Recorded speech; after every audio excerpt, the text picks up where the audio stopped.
Olá pessoal, vamos então para a segunda parte da aula. Vamos falar um pouco então sobre a ordem Siluriformes, né? Como eu já havia dito, né, no começo da aula de Carassiformes, a região neotropical é extremamente rica em diversidade de espécies e grande parte dessas espécies divididas aí dentro de três ordens: Carassiformes, Siluriformes e Gymnotiformes, tá? Crassiformes são os lambaris, de maneira geral, tá? Siluriformes são os bagres e gimnotiformes são os peixes elétricos. Já viu numa aula de gimnotiformes, já viu carassiformes e agora falta falar sobre os bagres, os siluriformes. Meu grupinho preferido, porque eu trabalho com esse grupinho aí dentro com os peixes dessa ordem há mais de 15 anos, tá? Então é o meu grupo, claro, preferido, né? Focado principalmente em uma família, a família Loricariide, família Loricariide, que são os cascudos, de maneira geral são conhecidos como os cascudos, que é a família mais diversa de siluriformes. Tá? A família Loricariide tem 1.000 espécies. Siluriformes como um todo, né, que seria a ordem, tem 3.000 e poucas espécies. Umas 3.200, 400 mais ou menos. Tá? E Loricariide tem 1.000. Então é a minha favorita.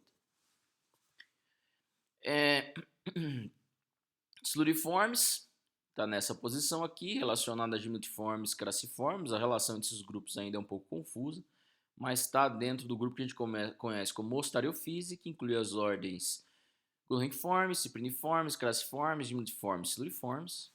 Ok? Eles são os crassiformes, que está nesse grupo aqui. Ele tem distribuição praticamente mundial. Eu acho que vai ter um mapinha aqui. Não tem um mapinha, mas depois vou usar esse aqui mesmo, por enquanto.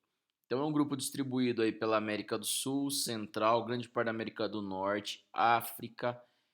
Não está presente na Europa, talvez um pouco aqui na parte da Rússia, aqui na Europa, né? Mas principalmente pela Ásia e Austrália, tá? E algumas ilhas aqui do Pacífico.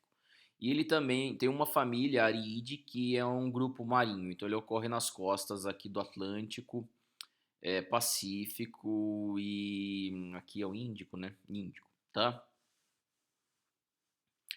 Ok, pessoal? Então é um grupo extremamente diverso, amplamente distribuído por todo o mundo, né? Só em regiões extremamente frias que ele não ocorre, né? Então lá no extremo do hemisfério norte e o sul, a parte sul do hemisfério sul, também na Antártica, né? Não ocorre.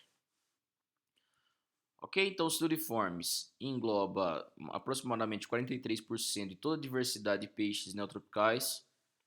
A Carassiformes aí inclui quase 30%, então os Siluriformes é um grupo maior ainda que os Carassiformes. Tá? E a gente tem outros grupos aí que a gente não está falando no momento. Ciclídeo, que são os carás, os peixes elétricos que a gente já falou, e entre outras espécies aí de outros grupos, em menor diversidade.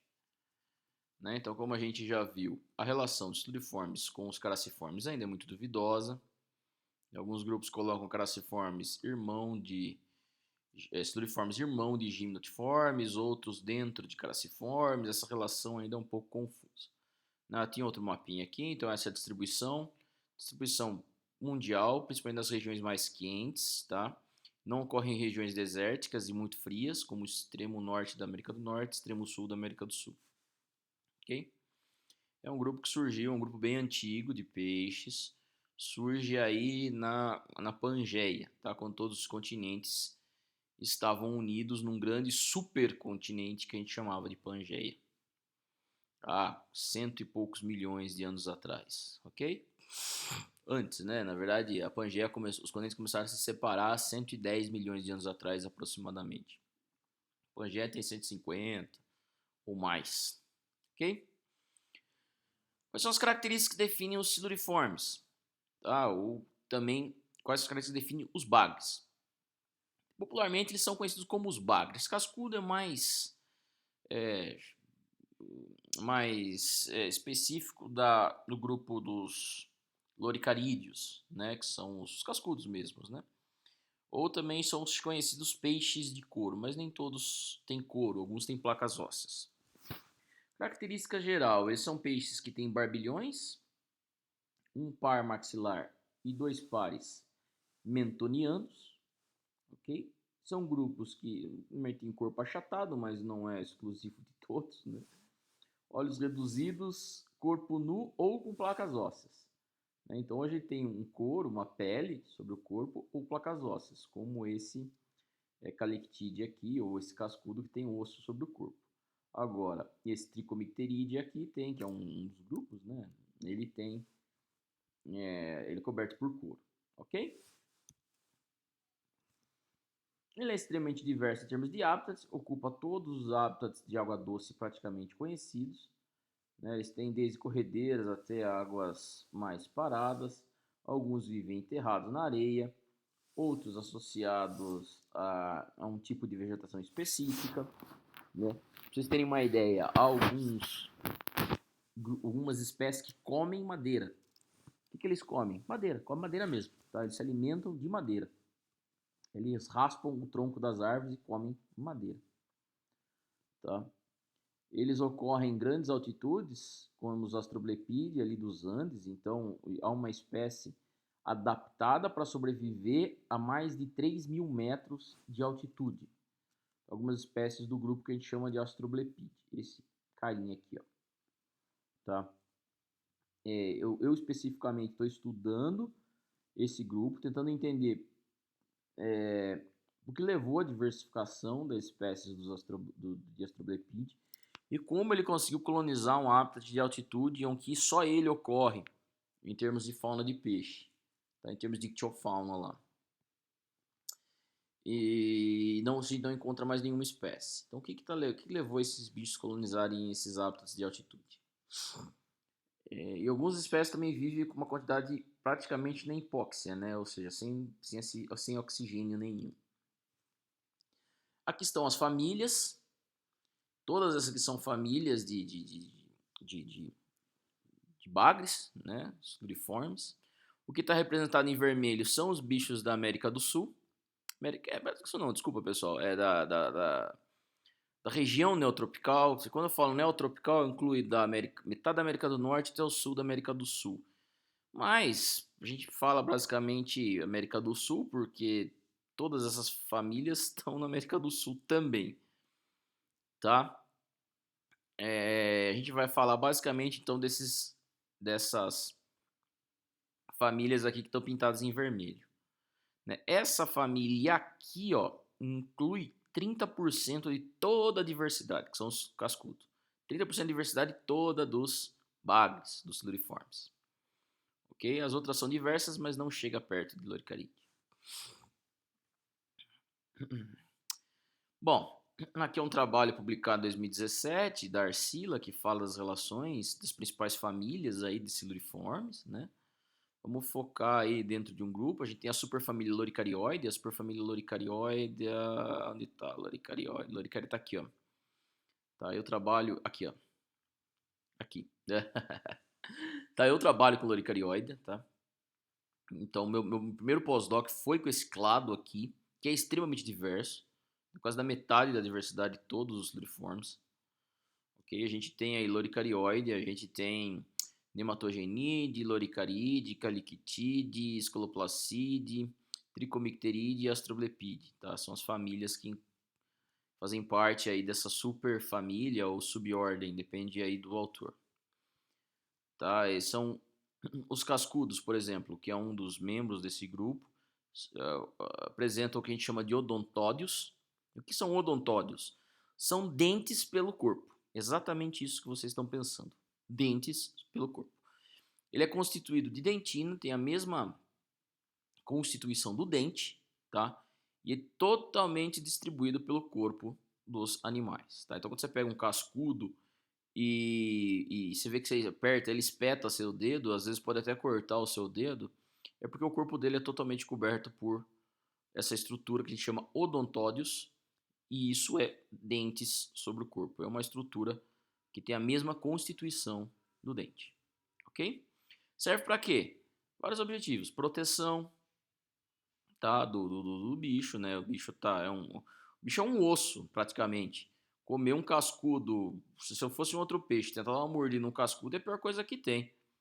Ó, inteiro coberto de osso e ainda uns ossos formam essas estruturas como dentes aí sobre o corpo dele, tá? Ou seja, eu vou arrebentar minha boca é, mordendo esse bicho, ok?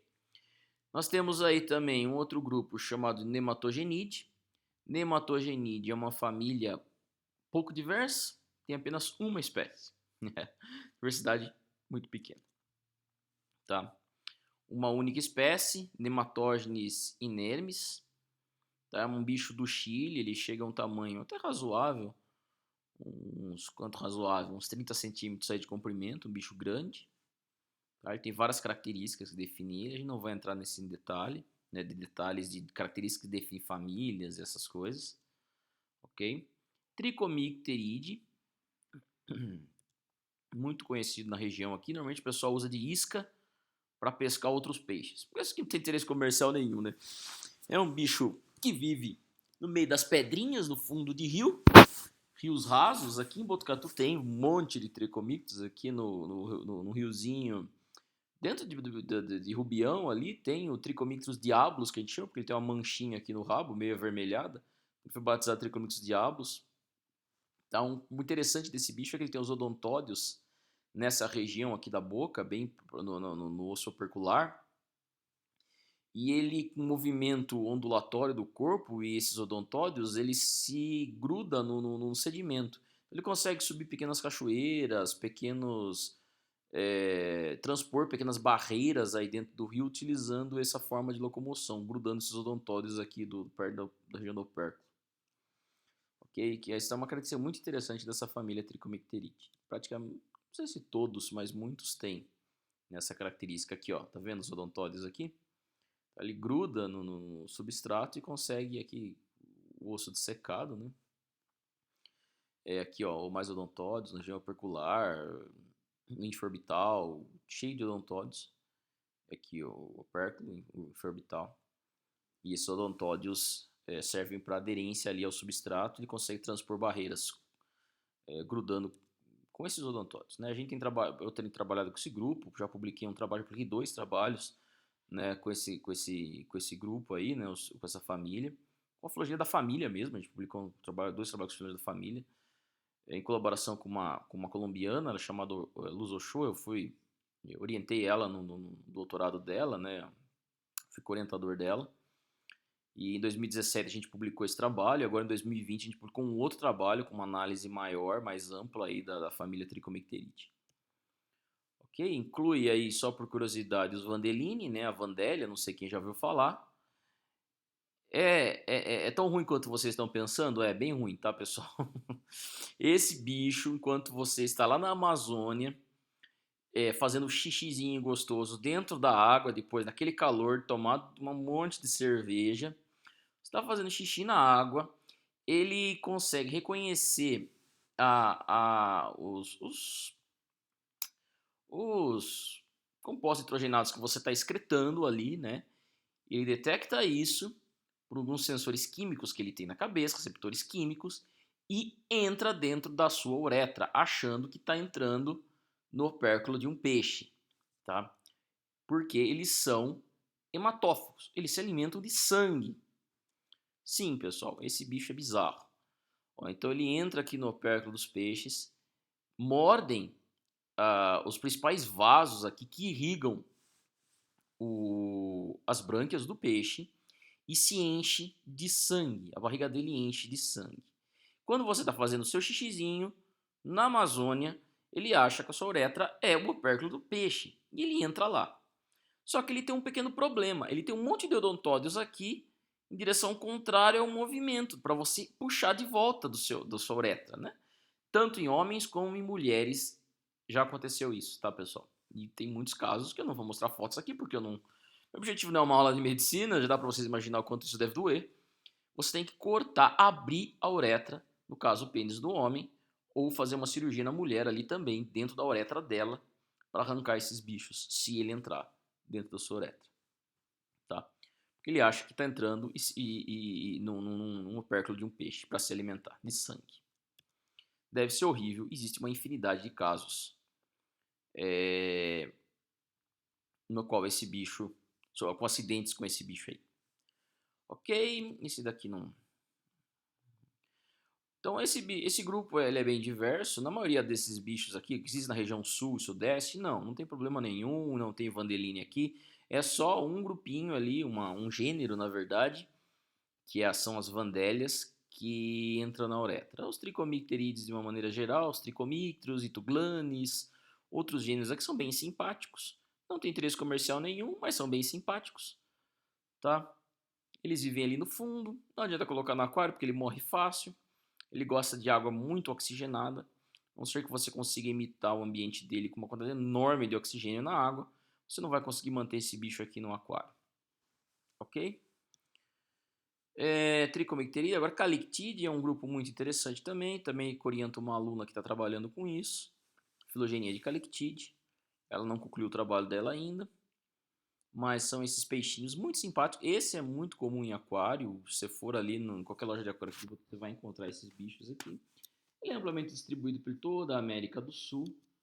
Eu não vou entrar nas características, mas a gente tem vários gêneros, entre eles os Calictes, o Oplosternum, que é outra espécie, Oplosternum, esse bicho vive naqueles rios zoados, pessoal, aqueles rios bosteiros, aqueles rios que você fala que está imundo, eles vivem porque eles têm respiração pelo trato digestivo, como eu falei para vocês na aula anterior, né? Então aqui, ó, esse bicho também tem respiração pelo trato digestivo, ele engole ar e ali ao longo do trato digestivo, principalmente a região do reto, ele absorve ou realiza, na verdade, trocas gasosas.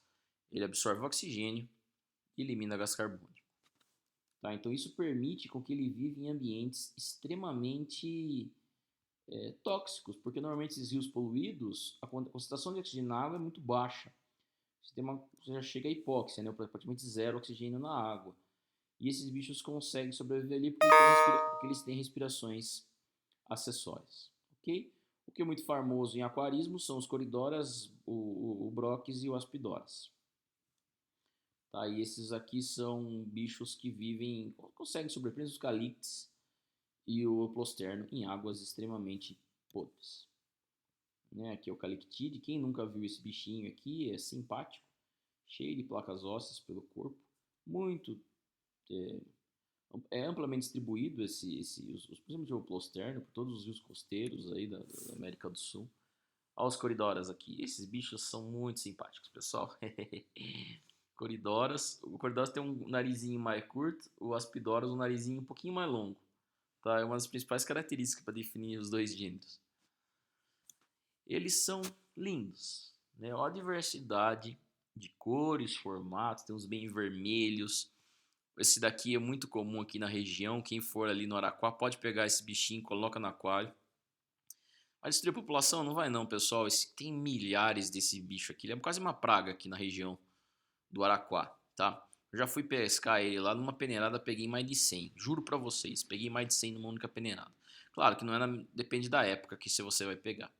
Ele vive bem no aquário, sem imitar bem o ambiente. Ele vive muito bem, obrigado. Ok?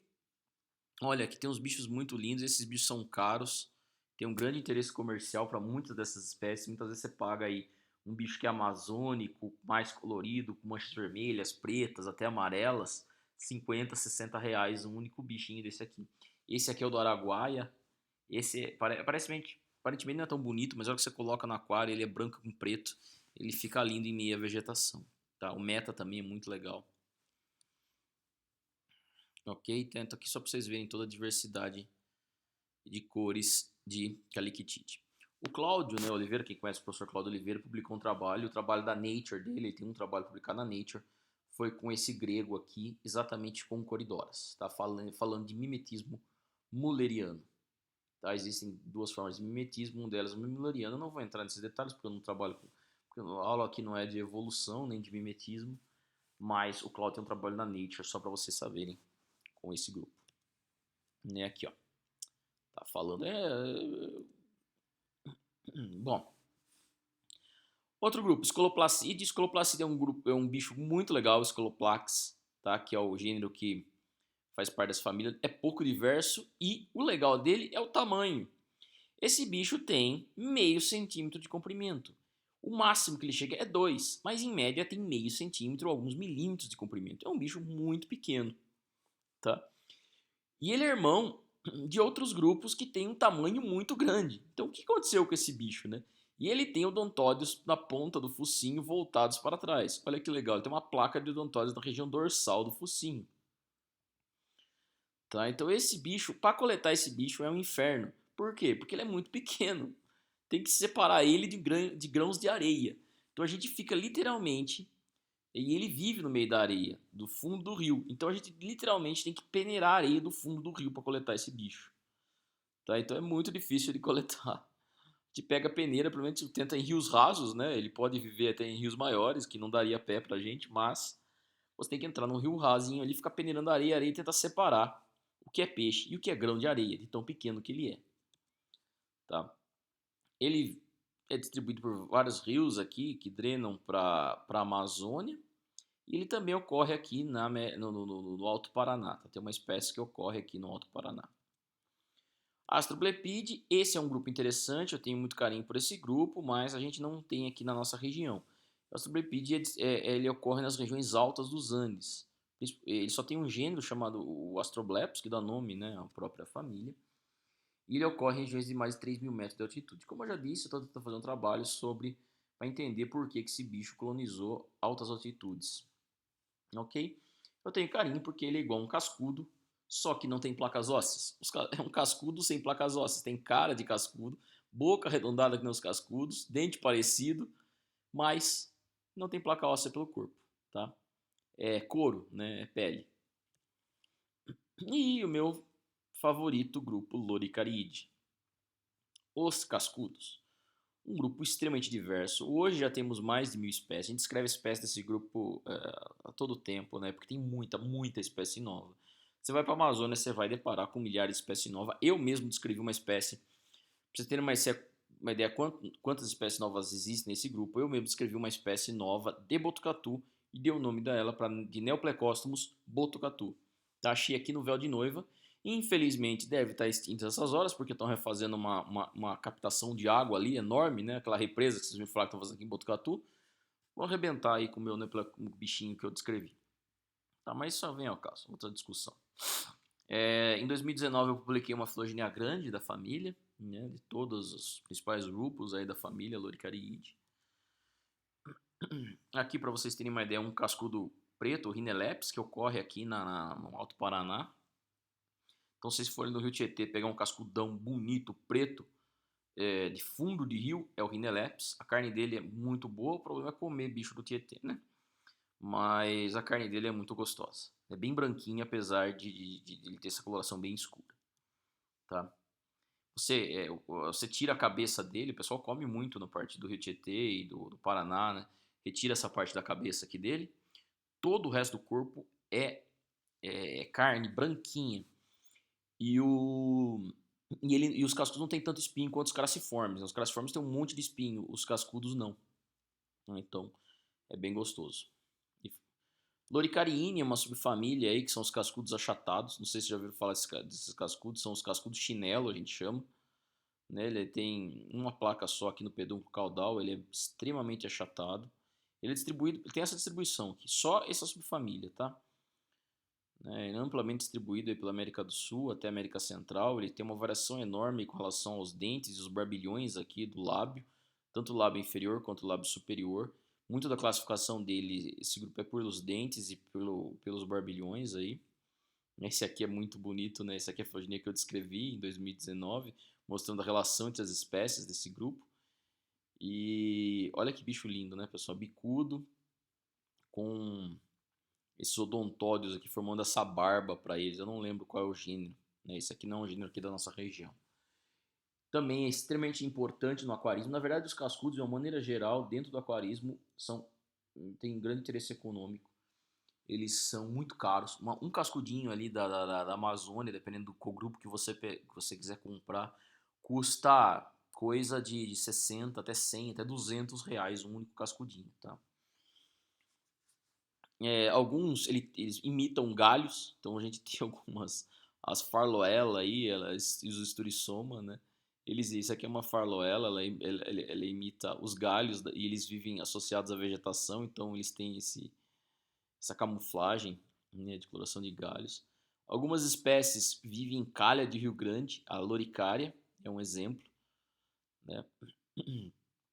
Para você coletar esse bicho, você precisa fazer um arrasto de fundo, um arrasto de calha de rio, por exemplo, na Amazônia. Então, recentemente um amigo meu foi coletar, o Gabriel, na verdade, vocês devem conhecer, alguns devem conhecer, trabalha com o aluno do professor Ricardo Benini, fez um arrasto de fundo no Rio Negro, na Amazônia, com um barco grande, aquelas redes de arrasto grande, acoplado ao barco, e pegou uma nova espécie, a gente está descrevendo um novo gênero aí de loricarinha, tá?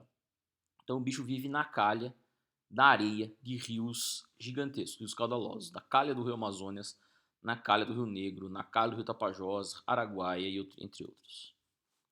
Hipoptero pomatine e o Hipoptero pomatine são os cascudinhos. Ah não, desculpa, Hipostomine antes do o Hipostomine. O Hipostomine também é cascudos grandes, a gente fez um trabalho com ele também, alguns anos atrás. Tá, ele tem um dos grupos mais diversos, tem metade da diversidade aí da família dessa subfamília Hipostomine. Tem um dos gêneros que é o Hippostomus, né? Esse gênero aqui ele é muito diverso, tem mais de 100 espécies só dentro desse gênero. Muitos desse grupo, né, tem esses odontódeos aqui no focinho, isso daqui é o macho, e eles têm cuidado parental, tá? Então o macho cuida dos ovos, ele usa esses odontódeos, os ovos ficam todos associados aqui, não é odontódeos, aqui são prolongamentos aí no focinho, tá? Alguns gêneros aí para vocês darem uma olhada, eu descrevi esse daqui em homenagem ao professor do Pélia, esse aqui é o Pseudancistros zavatsky, tá? O nome dele é Claudio Zavatsky, no Pélia, um dos maiores especialistas de cascudo no Brasil e no mundo, na verdade. Então, principalmente os ancistros, que é um dos gêneros, ele tem esses prolongamentos aqui no focinho. Só o macho tem, isso daqui é uma característica de dimorfismo sexual. Então, quando você encontra esses odontóides aqui na cabeça, só o macho tem. E ele utiliza isso daqui para cuidar dos ovos. Os ovos ficam associados aqui a esses odontóides. Não, esses prolongamentos aqui no focinho. Os odontóides são estruturas com minerais. Isso daqui não contém minerais, tá, pessoal? Muitos dos cascudos chegam a um porte muito grande. O Acânticos, por exemplo, Megalancistros, são de porte muito grande. Depende da região que você vai, ele é muito apreciado na pesca. Tá? O pescador gosta, a carne dele é muito boa, como eu já disse. Eles vivem em calha de rio muito grande, rio Amazônia, os rios da Amazônia. Então, o Acânticos é uma espécie muito famosa dos rios da Amazônia. O Megalancistros dos rios aqui do Alto Paraná, tá? Principalmente do Rio Paraná. O problema é que esse bicho aqui, não vou dizer que está em extinção, mas está bem ameaçado, porque ele tem um porte muito grande e todo bicho que tem porte grande é pescado, né? Então, você não encontra Megalancistros tão fácil aqui no Alto Paraná mais. Esse bicho é extremamente... Panaque, se eu não me engano, é o Panaque trilineato. Ele tem um dente, uma característica de ter um dente em forma de colher. Ele é muito bonito, esse bicho do olho vermelho, todo listrado de preto e cinza. Esse bicho é extremamente caro no aquarismo. Tá? É interessante, ele se alimenta de madeira. Ele consegue se alimentar de madeira. Não me pergunte como, pessoal, mas ele come madeira. Tá? Na verdade, ele não come só madeira, mas ele pode se alimentar de madeira se tem poucos nutrientes ali. Né? Ou seja, não tem muitos algas, não tem muitas coisas para ele predar ali, micro-organismos, inclusive invertebrados, então ele come madeira. Hemiancistos é outro grupo importantíssimo aqui no aquarismo, são um cascudinho pequenininho desse aqui que é encontrado na Amazônia, custa uns 60, 70 reais. E dentre muitos outros. Tudo isso daqui tem importância basicamente no aquarismo. Nós publicamos um trabalho em 2016, se eu não me engano, falando desse grupo, falando como evoluiu esse grupo, por que, que a diversidade desse grupo é tão grande, principalmente dentro do gênero hipóstomos. A gente não vai entrar em detalhes disso. Eu devia ter tirado esses slides, pessoal, desculpa. Tá? Hipoptopomatine são os cascudinhos, meu grupo favorito. Descrevi mais de 40 espécies já desse grupinho aqui. Então das 246 espécies, 40 fui eu, tá? Ok, outra com as minhas parcerias. Então a gente descreveu uma grande quantidade de diversidade de Hipoptopomatine, que são os cascudinhos. Os cascudinhos pequenininhos são sensacionais. Esse bicho aqui do Xingu, ele é todo pintadinho de verde. Tá? Então a gente está descobrindo ainda a diversidade dentro dessa subfamília ainda. É incrível quanta espécie nova chega todo dia desse grupo aqui, pessoal. Eu publiquei vários trabalhos já, filogenias e trabalhos de descrição de Hipoptopomatine. Aqui a gente vê as principais tribos e gêneros desse grupo, né? Esse aqui é um trabalho também que saiu ano passado. Aqui o Isonotus é um dos mais famosos. Tem os bichos do sul, do Rio Grande do Sul, são todo verde. Tem o corpo inteirinho verde, pessoal. É lindo esse bicho. Tá? Aqui tem um parasita grudado na dendra dorsal. Alguns são bem achatados. Aqui é o Hipoptopoma, né? Alguns Neoplecostomini tem essa barba enorme aqui. E esses também parece ter uma barba até na nadadeira.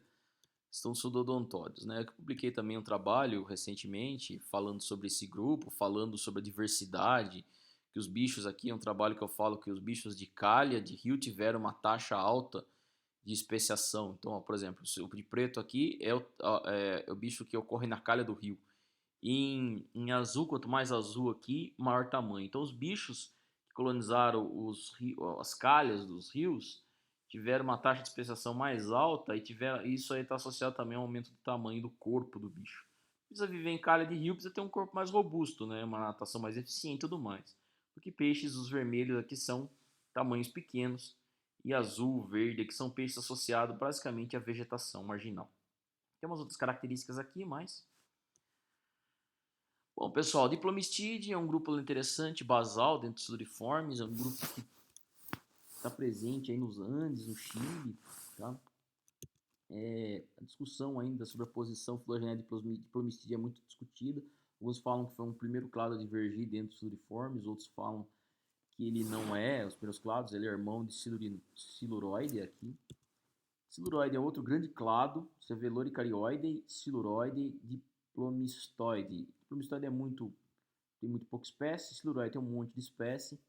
Eu vou focar basicamente aqui nas famílias da América do Sul, não entendo muito sobre esse grupo, tá?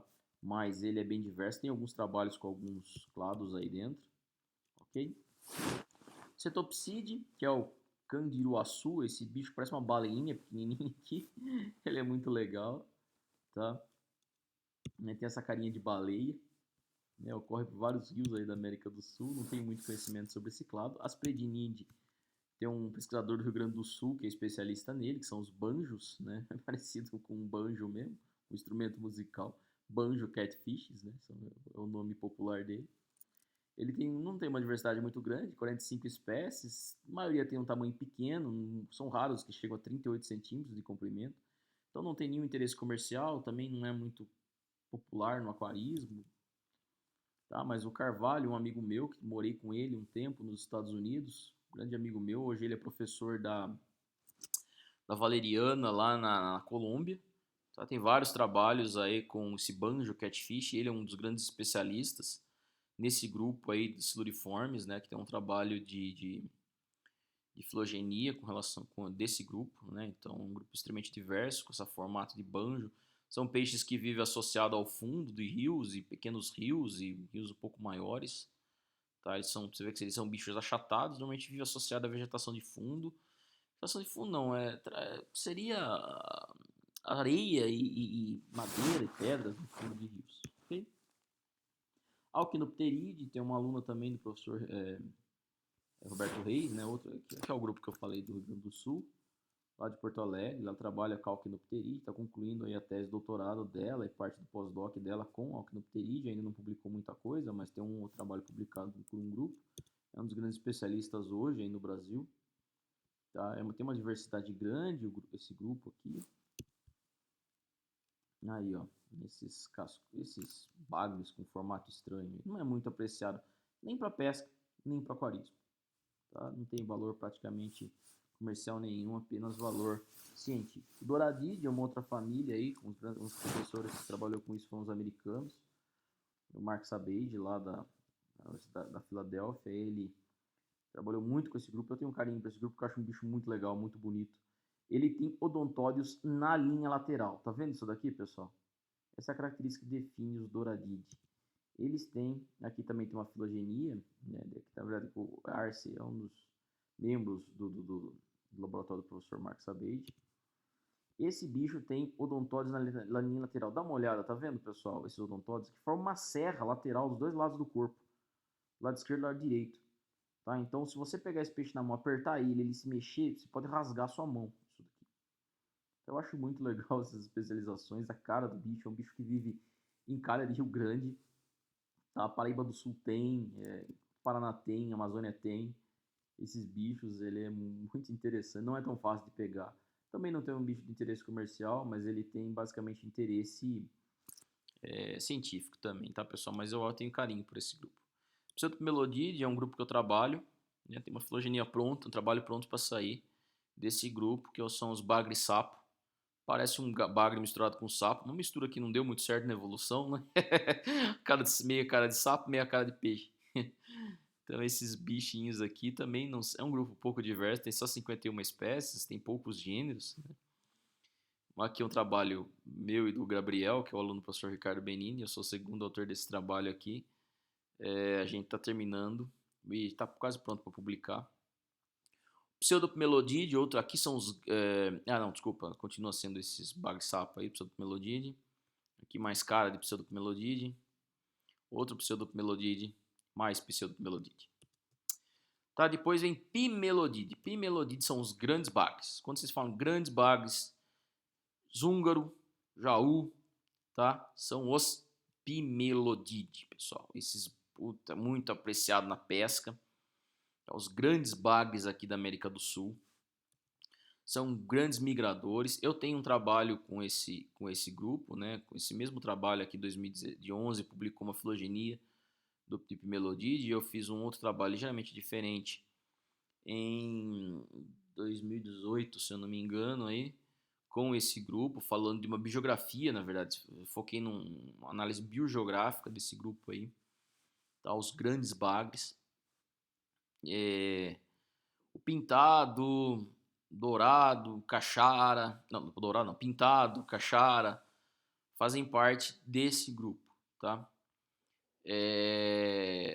Bom, pessoal, ele é amplamente distribuído aí por todos os rios da América do Sul. Heptapteride são os pequenos bagrinhos de toda a nossa região aqui. Então, quando a gente fala em bagrinhos pequenininhos, são os Heptapteride. Tá? A rândia, a maldita pimelodela, que toda vez que vocês não foram pescar aqui, mas você topsorrândia, mas você pega uma pimelodela, todo mundo que pegou uma pimelodela na vida sabe como ela é. Essa pimelodela, ela vive enterrada em barrancos, né?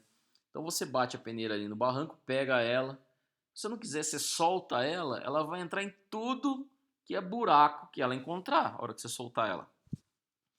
Então muitas vezes você pega na peneira, você tá coletando lá de calça, bermuda, tal.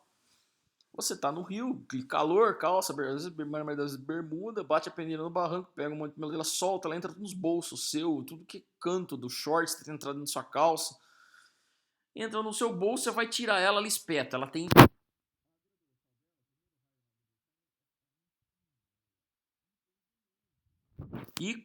E parece aquelas ferpas de anzol. Os odontóides são voltados para trás, ou seja, ele rasga quando ele sai.